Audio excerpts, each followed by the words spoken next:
Hey everyone, and welcome to Her Own Narrative. Welcome to another episode of Her Own Narrative. We have a beautiful guest today, Oria. Hi, Oria. Hi, Niti. How are you? I'm good, thank you. So happy to be here. Oh, thank you. My pleasure. Thank you for being Thank you here. for having me here. Right. Author Oria, TEDx speaker Oria, and a beautiful Oria. Oh, thank you. So sweet. So tell us, where is this author, where's this book come from? Because it's called Healing Letters. Well, it comes from a very damaged child where from many, many years was navigating the world in the way that she learned how to do so from a very young age.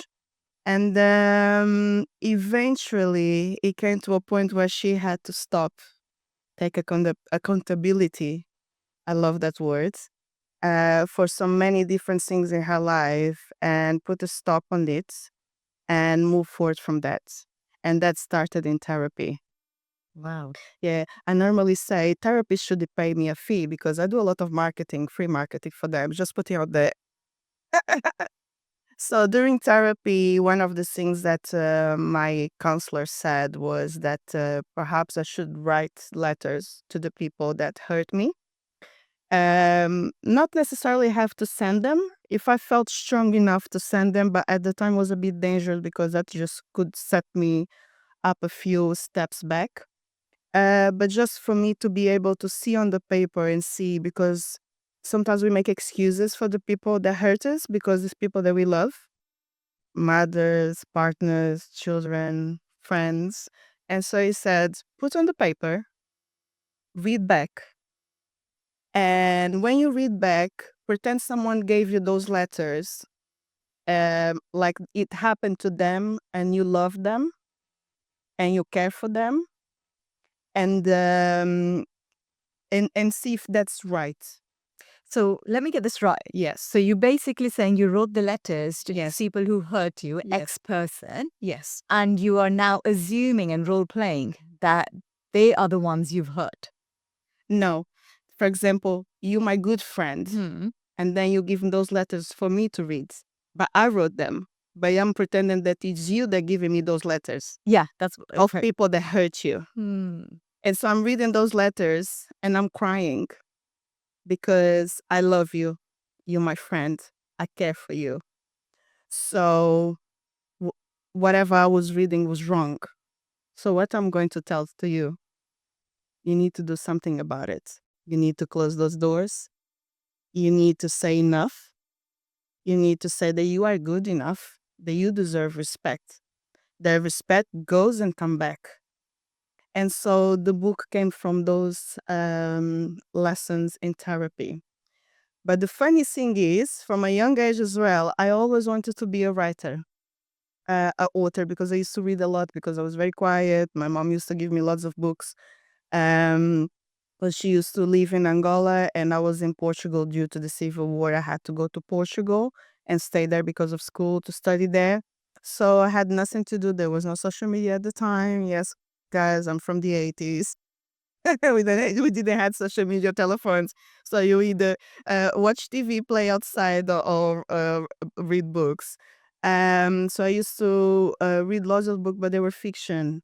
And in my mind, even in that young age, I always knew if I was to write a book, it needed to be meaningful and something that would help other people. So at the age of 37, while doing therapy, believe it or not, and I said that many times in other interviews, I had a dream. And in my dream, that was my book. No. Serious.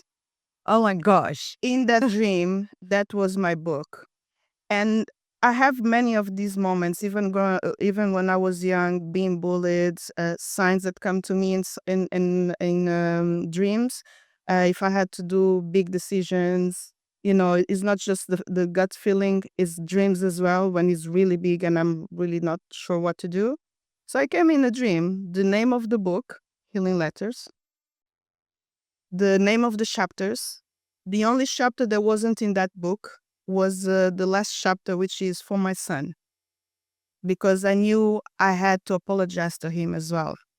Because when he was born, I didn't connect it with him straight away. Um, I had postpartum depression, and I only connected with my son after he started school, basically. But I needed that for myself because I felt that I was less of a mother to him, and I needed to appreciate the people, the village that I had around me. I don't want to get emotional because that's the chapter that always. There's many chapters in the book that it's hard. I speak about child sexual abuse. I speak about domestic violence, but because that part of my life, I'm off there healed. Although healing is a journey, but I can now talk about it without crying. That's because mother is for life. Motherhood is for life. So that chapter of the book always make me a bit emotional because it took me a lot, and it was one of the chapters that I cried the most. I having to look back and being very grateful for the people that was around me that helped me being me and live that moment of my life where it was so much turbulence, and being close within myself. And they were around to be for my son what I couldn't, and I was incapable. I loved him so much. You couldn't hurt my son. I think I would kill you, probably. Shouldn't even say that, but it's true. But I was incapable of giving him love, showing him love. I was incapable to say I love you. When he would come to hug me, I would feel irritated. But then when he was playing, I would sit there and look at him. I can't believe I'm a mother. But I couldn't. It wasn't in me because I didn't have much of that. And it was so much anger and frustration inside of me that I couldn't. You can't give what you have inside.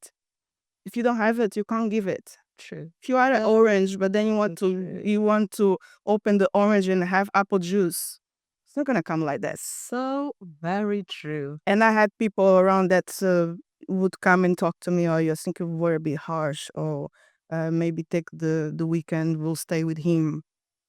And that was a lot. And so I needed that chapter in the book. That was the only thing that didn't come in my dream. But while I was writing, and when I finished the book, I put the book down. I started contacting a publisher, having conversations.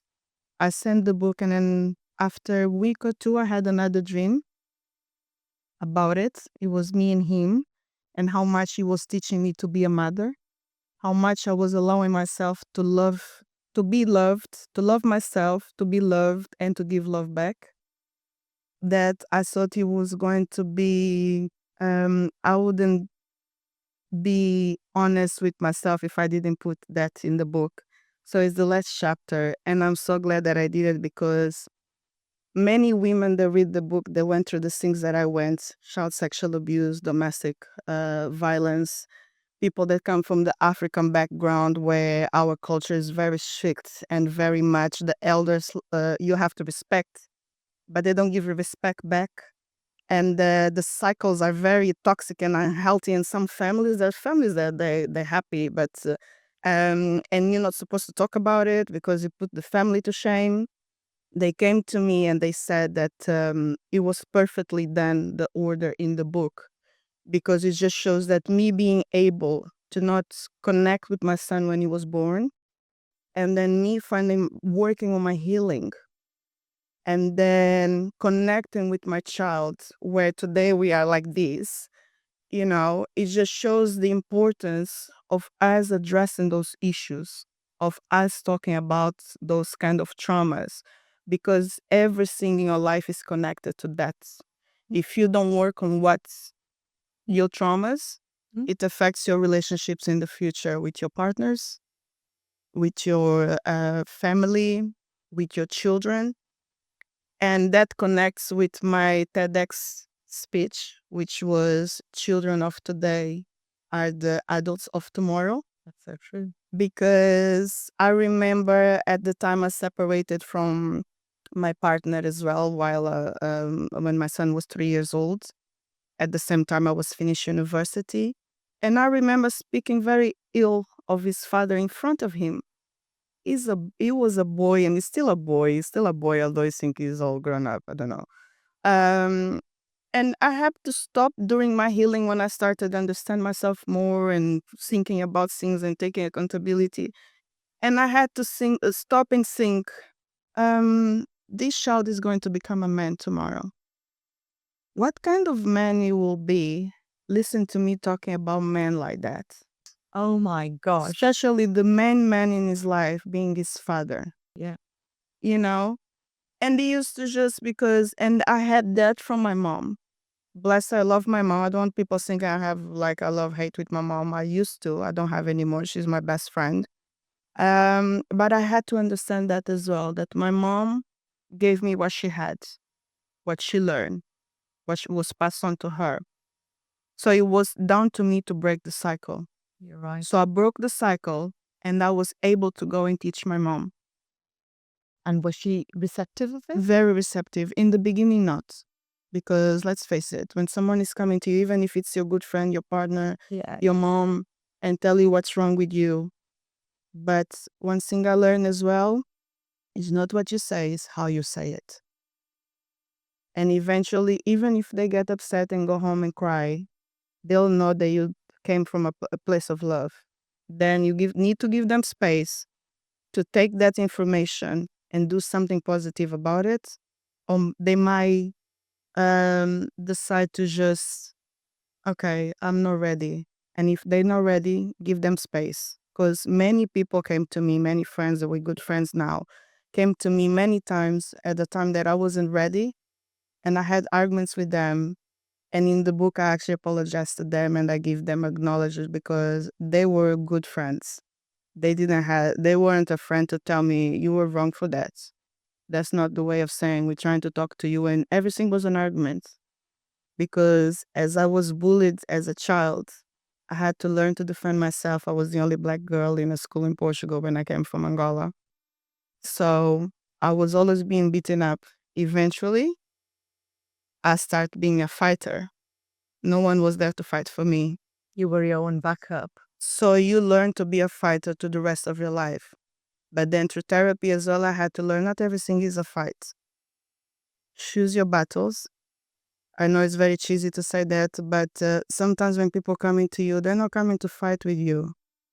They're coming to fight for you and with you against your own battles. But you need to allow them to be there for you. And there was many times where I wasn't. There was a few friends that kept that distance, would check on me every now and then, but now they're there every day. Because they saw I wasn't ready, but they weren't, okay, she's not hearing, so what's the point? The point of talking. You know what I mean? So is that like a blockage was there? It's a blockage. You weren't ready. You know they're right. Yeah. You don't want to You hear don't want to people. hear it. Yeah, you don't want to hear.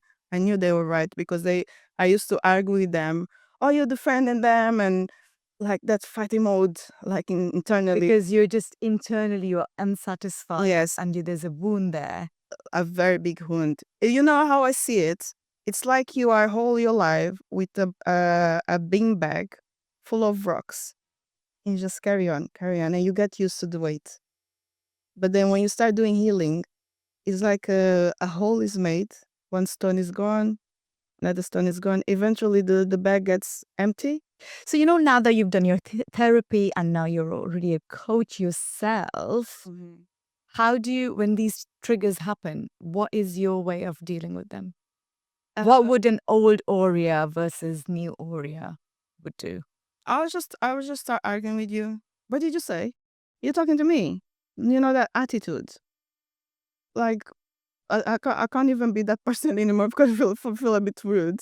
And that's where some of my good friends kept a distance. It's difficult to talk to her because you don't ever know what mood she will be in. And that's hard to live with someone like that. Let's face it. Would you want to be around someone like that you don't know? You have to tiptoeing around. Oh, yeah. And then when I had my toxic relationship, when I found myself in that place, because many people pointed out to me, and I think sometimes God put you in positions for you to understand where they're coming from. And I saw myself thinking, oh my God, I always have to be tiptoeing around him. Never know what to say. And those people start coming in my head. You're that person to the other And I started saying, and accountability, one thing I learned as well, accountability is realizing sometimes the toxic person is you. Wow. And that's so harsh. Oh my gosh, that is harsh. Because you always think we are the good people. Yeah. I can be a good people many times. Yeah. But sometimes you can be toxic even when you're not realizing someone send you a message. You don't have to reply straight away. But for example, you have an argument with your partner and they send you a message, they go home and then they think about you, say to them, I hope you're okay now. And then you don't respond after 2 days. That's being toxic. You might not want to respond straight away because you're upset. You don't want to say something and then you have to apologize or you can't take it back. But after 2 days, that's silence. You don't know what that silence is doing in the other person. So that's me. You see? Yeah. And I used to do that. I'm actually thinking about myself now. I'm like, So we need to check on ourselves as well. You can't just be telling like, I found myself many times pointing things about friends, and even now, and then sometimes I find myself doing the same. Okay, okay, that's not good. That's not cool. Okay, let's okay, let's come with a clean face, and healing comes with that. People think healing is just going to the therapist and then you work on your traumas. No, healing is you need to keep on checking on you, your behavior, your relationship with people. And then when I started doing therapy, it was funny because I went to therapy because of that toxic relationship. But then I started realizing all toxic friendships around me. I was like, oh gosh, yeah, therapy is hard because it's hard now. I'm getting rid of people in my life. You got it's because you know what you notice. It's with family, it's with friends. Yeah. It's almost like you are a Facebook page yourself where you have 1,000 people around you that you think everybody's friend, and then you start doing therapy and you only have 5. Oh wow, this is lonely, and then you're having to deal with your loneliness, which then which leads to what? it leads to reflection. Yeah. It leads to more authenticity. Yeah. And at the same time, one of the things that I notice in myself with all of that, not many people around you, is that the reason why you have so many people around you is because you are struggling with something.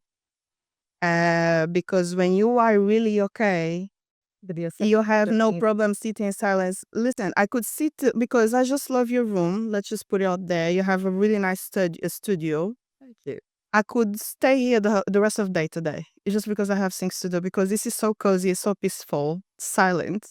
Before I couldn't, because you know why? My mind will be playing around everything and all the things from my young age to now, and you don't want to sit with your demons. The loud voices, it was so loud.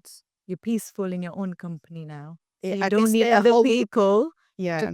to actually fill that void. Yes. I can stay the whole week home alone. I can go on holidays by myself. Yeah. I learned that as well, and actually my post today for him was sitting with him for hours and feeling safe and feeling comfortable and content.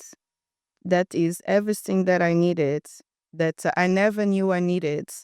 But now I'm so grateful for that, because with my toxic relationship, silence was scary, because you didn't know what the person was. All of the sudden was these violent heartbursts, and the silence was worse. Sometimes I rather when you were shouting at me than being in silence, because you never knew what was coming.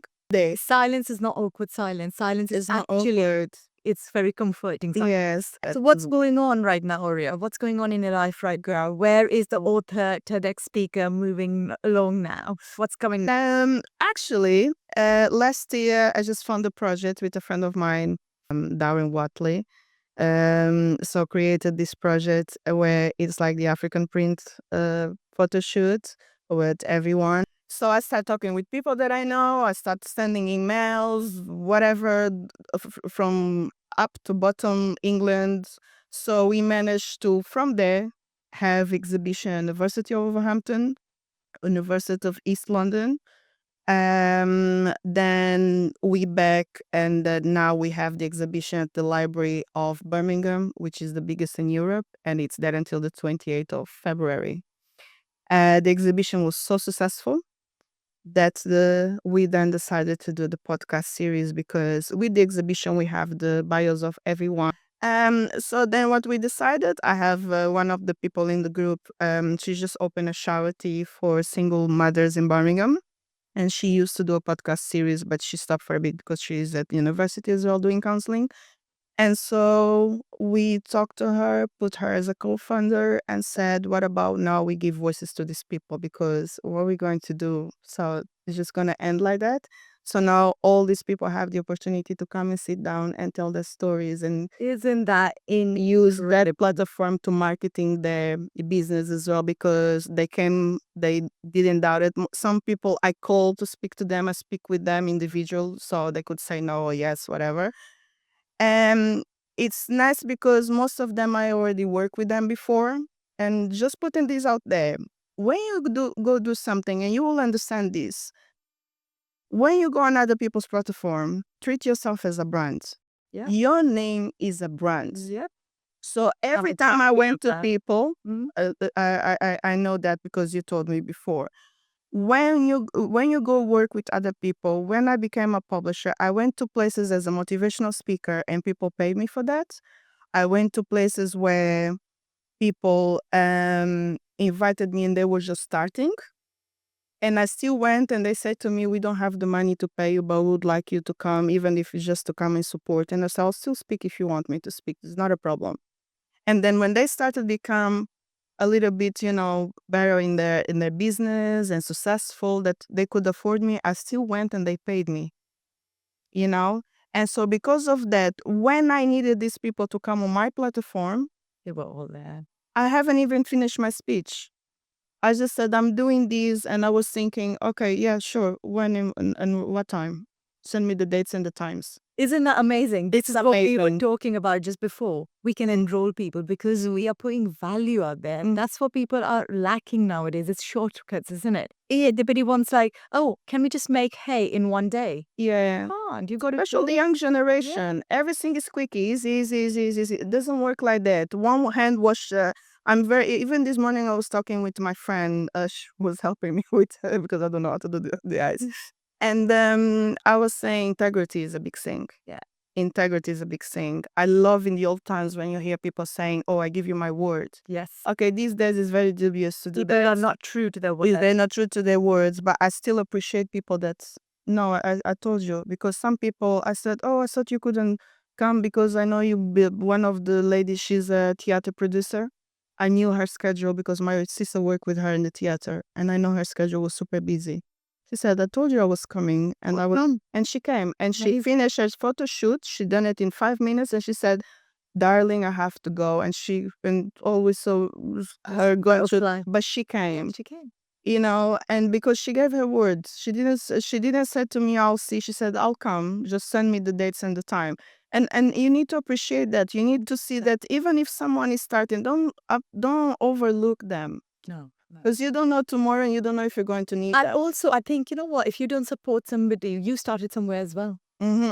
Don't forget where you started. Yes. Everyone starts somewhere, but suddenly people become too big and they don't have time for anything. Yeah, they forget where they're coming from. So you know what, Oria, it's so interesting. And Thank you. look at you. Look at you. The way you've said your childhood your trauma.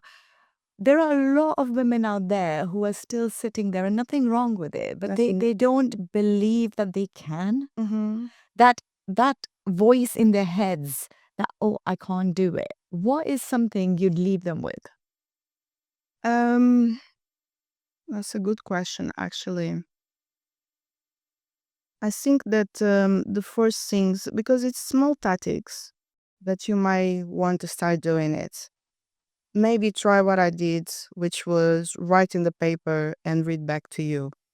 Why can't you do Why can't you do it? If you have someone that you admire, what is in there that you admire? I was just telling you as well before we started filming that one of the title of our project for last year, the Black History Project, is a welcoming table, collaboration over competition. We stronger together. And if I start, I follow lots of people on Instagram, famous people, non-famous people. And one of the things I like in your page is a classy, because you see me during the day, I look like I'm just going there over there, rob the bank. But I love, oh, just in my leggings, my trainers. But one of the things where I come from and my mom teach me is dress for the occasion. One of the things that I loved in your page is very feminine, is very classy, is very clean, is very posh. And I love that. But it doesn't mean that sometimes you see me on the street and you might not recognize me as well. Aria, is that you? You might not recognize me in next hour either. You know, so if I start following you and if I come to your networks events because there's something that you're doing that absolutely admire, I get inspired. That's it. I want to learn from you. And so I might get that quiet because when I'm learning, I'm very quiet. And I can be painfully shy, although it doesn't look like. You know what? You've said something so interesting there because this is how my whole House of Nu, when I started House of Nu, this podcast series is different to it. But that's how I started because a lot of women, I don't know if it's only women, but a lot of women do not acknowledge that they are getting inspired by somebody, Yes. especially of women. Uh-huh. I don't know if that's a part of jealousy somewhere or what is it, but it's so amazing to get inspired by people and just go and acknowledge. Like if you walked in and I'm like, wow, I love your suit. Thank you. You look gorgeous, but it's not because I want to flatter you. I actually thought, I genuinely thought about it. But this is how it started because I was like, there are women out there like you, like the others I've met, who do acknowledge, who do get inspired by each other and who do support. Yes, on the way, on the journey, you will meet others as well. But it's okay. Yeah. Learn. Yeah. They came for a You reason. learn not to be like that. Yeah, but they came for everybody comes for a reason. I Yes. truly, truly believe life is not coincidence. No, it's not. I don't even believe in coincidence. I No. think things happen for a There's reason. synchronization. There's Yeah. everything happens. Everybody's planted in your life for a certain period, reason and Yes. reason, Yeah. for a reason. Yes. Oh my gosh, we're so in line. I believe in the movements of the energies and those things come together. So that's one of the things because when I was in my unhealed journey, I couldn't be among women like that. I'll feel like they feel like they're full of themselves. Yeah. I wasn't there yet, so I can understand that the Wow. jealousy. So you've been on the other side. Yeah. That's so. So when I No. Let me acknowledge you here first. What a brave girl and what an amazing human being you are to actually sit on this. You know you're gonna go public and you're saying to me you've been on the other side and you've been that jealous woman. Yeah. I could meet you like maybe 8-9 years ago and look at you and actually hate you. It sounds like a strong word, but I look at you like this. What does she think of herself? Yeah, she's actually better than everyone else. I'm just Oh gosh. True, But that true. was an unhealed yeah. Aurea. Yes, because you are everything that I wanted to be, but I couldn't, or I felt like I couldn't. It's actually sad to say that, and it feels so mean to say that now, but No, it but was this the is so reality. profound because wherever I actually get it. You know what? I'm gonna tell you a little story here because I'm actually this is making me think because I have a certain. I used to have this with my husband because he's magnetic and Yeah. he is out there and he can just turn anything into gold and stuff like that. And I used to sit there. I want to be like you, but I couldn't. It's just I don't want to be just here doing nothing. I want to be like you. I want to be out there. I want to go and be achieving things and, be proud of myself. I'm an ambitious girl. Yes. But yeah, I had to turn it around and take accountability. That what am I doing? What Yes. where is it? Accountability. I told you, I love that word. It's so amazing. That's so nice. Thank you. Thank you. It's nice to just openly talk about things. There is nothing that we need to. No shame. Yeah, there is no shame. We're learning. We're Yeah. growing. We're evolving Every day. every day. Yeah, from everything, from everyone, from my son. My son is one of the people in my life that's always calling me out on things, which is annoying. But we're learning every day. It's been a pleasure having you here. Thank you so much. And thank you for being here with us, listening to our lovely chat. Let us know if you want to listen to Aurea narrating her book next. Thank you.